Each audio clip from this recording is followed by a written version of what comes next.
Hello ನಮಸ್ಕಾರ. ಧರ್ಮಸ್ಥಳ ಪ್ರಕರಣ ಎಸ್ಐಟಿಗೆ ಮಹತ್ವದ ದಾಖಲೆ. ಎಸ್ಐಟಿಗೆ ಬರೋಬ್ಬರಿ 500 ಪುಟಗಳ ದಾಖಲೆ ಕೊಟ್ಟ ಮಹೇಶ್ ಅಥವಾ ಮಟ್ಟಣ್ಣ. 35 ವರ್ಷಗಳಲ್ಲಿ ಆದ ಅಸಹಜ ಸಾವುಗಳ ದಾಖಲೆಗಳನ್ನು ಸಲ್ಲಿಕೆ ಮಾಡಲಾಗಿದೆ. ಧರ್ಮಸ್ಥಳ ಪ್ರಕರಣ ಎಸ್ಐಟಿಗೆ ಮಹತ್ವದ ದಾಖಲೆಗಳನ್ನು ಹಸ್ತಾಂತರ ಮಾಡಿದ್ದಾರೆ ಗಿರೀಶ್ ಮಟ್ಟಣ್ಣನವರ್. ಎಸ್ಐಟಿಗೆ ಬರೋಬ್ಬರಿ 500 ಪುಟಗಳ ದಾಖಲೆ ಕೊಟ್ಟ ಮಟ್ಟಣ್ಣ 35 ವರ್ಷಗಳಲ್ಲಿ ಆದ ಅಸಹಜ ಸಾವುಗಳ ನಿಖರ ದಾಖಲೆಯ ಪತ್ರ ಅದು. ಈ ಸಾವುಗಳಲ್ಲಿ ಬಹುತೇಕ ಸಾವುಗಳ ತನಿಖೆಯೇ ನಡೆದಿಲ್ಲ. ಧರ್ಮಸ್ಥಳ ಪೊಲೀಸರು ತನಿಖೆ ನಡೆಸಲು ವಿಫಲರಾಗಿದ್ದಾರೆ. ತನಿಖೆ ನಡೆಸದಿರಲು ಏನು ಕಾರಣ ಎಂದು ಮಟ್ಟಣ್ಣ ಪ್ರಶ್ನೆ ಮಾಡಿದ್ದಾರೆ. ಆ ಸಾವುಗಳ ಸಮಗ್ರ ತನಿಖೆಗೆ ಎಸ್ಐಟಿಗೆ ಮಟ್ಟಣ್ಣ ಮನವಿ ಮಾಡಿಕೊಂಡಿದ್ದಾರೆ. ಫೋರ್ಜರಿ ದಾಖಲೆ ಆರೋಪ ಸಂಬಂಧ ಎಸ್ಐಟಿ ತನಿಖೆ. ಧರ್ಮಸ್ಥಳ ಗ್ರಾಮ ಪಂಚಾಯಿತಿ ಅಧಿಕಾರಿಗಳಿಗೆ ಬುಲಾವ್ ಕೊಟ್ಟಿದ್ದಾರೆ. ವಿಚಾರಣೆಯನ್ನು ಕೂಡ ನಡೆಸುತ್ತಿದ್ದಾರೆ.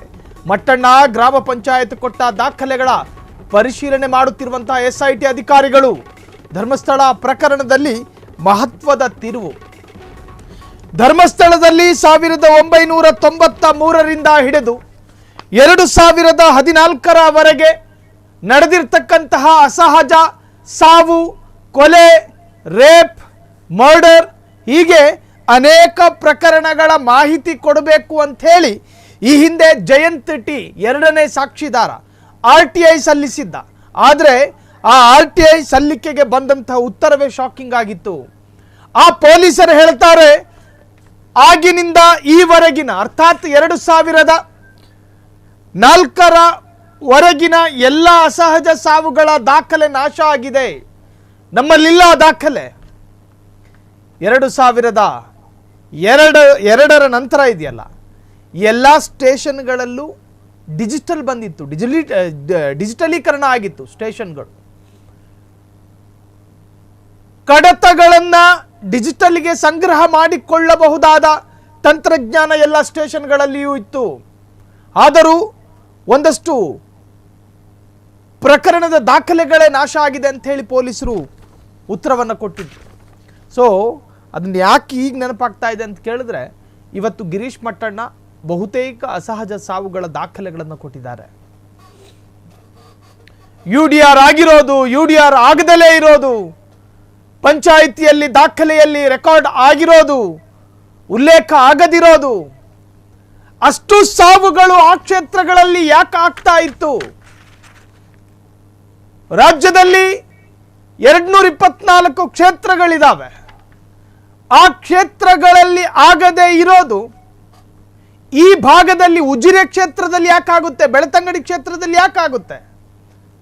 ಉಜಿರೆ ಬೆಳ್ತಂಗಡಿ ಭಾಗದಲ್ಲೇ ಯಾಕೆ ಈ ತರಹದ್ದೊಂದು ಅಸಹಜ ಸಾವು?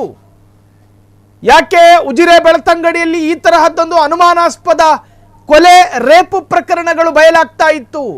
2012 ಸೌಜನ್ಯ ಪ್ರಕರಣ, ಸೌಜನ್ಯ ಕೊಲೆ ಅಂಡ್ ರೇಪು ಪ್ರಕರಣದ ನಂತರ ಒಂದೇ ಒಂದು ಕೊಲೆ ಮತ್ತು ರೇಪು ಪ್ರಕರಣ ಧರ್ಮಸ್ಥಳದಿಂದ ವರದಿಯಾಗಿಲ್ಲ. ಅರ್ಥ ಮಾಡ್ಕೊಳ್ಳಿ. Sowjanya rape and murder last rape ಅಲ್ಲಾಗಿದ್ದು. ಅದಾದ ನಂತರ ಈವರೆಗೂ ಒಂದೇ ಒಂದು ರೇಪ್ ಆಗಿಲ್ಲ ಅಲ್ಲಿ. ಆದರೆ ಸೌಜನ್ಯಾಳಿಗಿಂತಲೂ ಮುಂಚಿತವಾಗಿ ಸಾಲು ಸಾಲು ಸಾಲು ರೇಪ್ಗಳಾಗ್ತಾ ಇತ್ತು.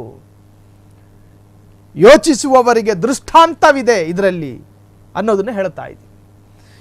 ಹಾಗಾದರೆ ಈ ಸಾವುಗಳಲ್ಲಿ ಬಹುತೇಕ ಸಾವುಗಳ ತನಿಖೆ ನಡೆದಿಲ್ಲ. ಧರ್ಮಸ್ಥಳ ಪೊಲೀಸರು ತನಿಖೆ ನಡೆಸಲು ವಿಫಲರಾಗಿದ್ದಾರೆ. ತನಿಖೆ ನಡೆಸದಿರಲು ಕಾರಣ ಏನು ಅನ್ನೋದು ತಿಳಿಸಬೇಕು.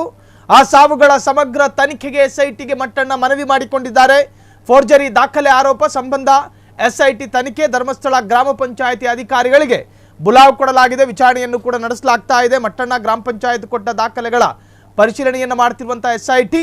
ಸೊ ಗಿರೀಶ್ ಮಟ್ಟಣ್ಣ ಮತ್ತೊಂದು ಸ್ಫೋಟಕ ದಾಖಲೆಯೊಂದಿಗೆ ಎಸ್ಐಟಿಗೆ ಮತ್ತೊಮ್ಮೆ ತಲೆನೋವಾಗ್ತಾರಾ, ಅಥವಾ ಈ ಪ್ರಕರಣದಲ್ಲಿ ಎಸ್ಐಟಿಗೆ ಮಹತ್ವದ ಮಾಹಿತಿ ಸಿಗಬಹುದಾ?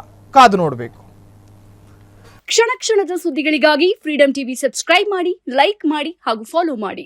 ಹೊಸ ಸುದ್ದಿಗಳ ನೋಟಿಫಿಕೇಶನ್ಗಾಗಿ ಬೆಲ್ ಐಕಾನ್ ಮೇಲೆ ಕ್ಲಿಕ್ ಮಾಡಿ.